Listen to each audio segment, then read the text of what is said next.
Brilliance Audio. Goodbye Again by Mariah Stewart, performed by Amanda Collins. On the day she turned 16, when she was still Lydia Hess, the Bryant still 7 years into her future, Liddy thought she knew how it was all going to shake out. She and her two besties, Emma Harper and Maggie Lloyd, would finish college and return to their hometown, Wyndham Beach, on the lower coast of Massachusetts, to live their happy ever-afters with the to-be-determined loves of their lives and raise their families. Maggie, of course, would marry Brett, her high school love, but wouldn't move back home until his professional football career was over. No one in the entire states of Massachusetts and Rhode Island doubted Brett Crawford would be drafted by a pro team. But they all naturally prayed he'd go to the Patriots.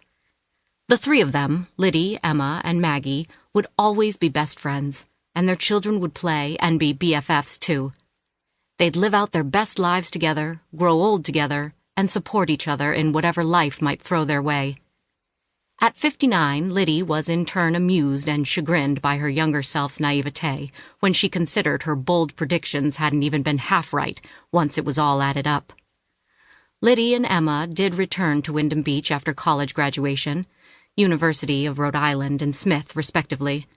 Liddy to marry Jim Bryant, son of the town's most successful insurance agent, who had the policies for all the local properties, autos, and businesses locked up.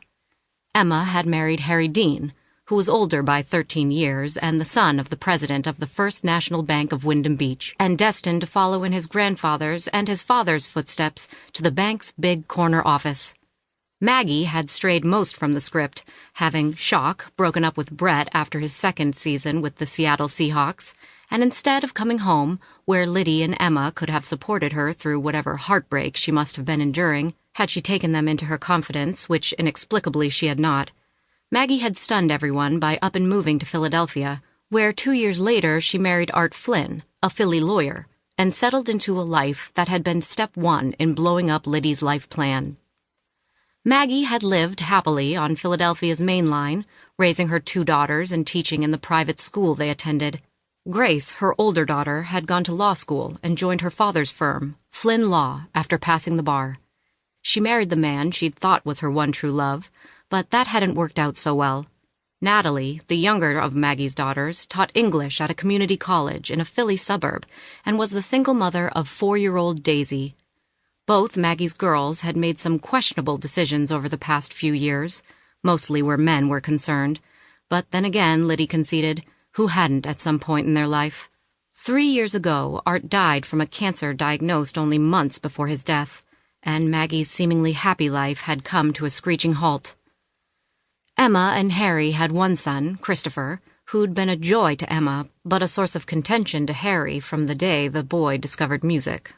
Harry's vision for their son's future had had Chris following in his footsteps straight to Harvard and eventually to the office of the president of the bank, but once the boy learned to play the guitar, it was all over.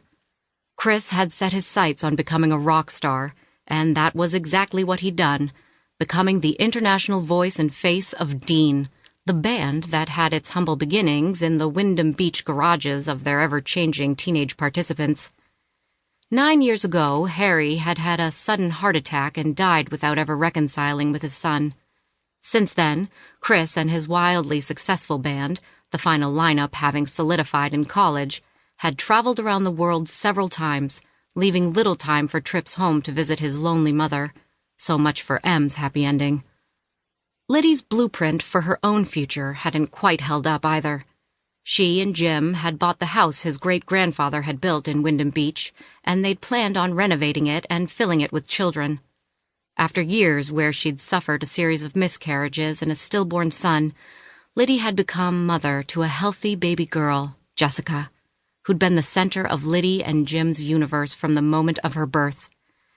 Jessie had grown into a remarkable young woman, kind and beautiful and blessed with amazing artistic talents, and who, at 29, with no apparent warning, had taken her life.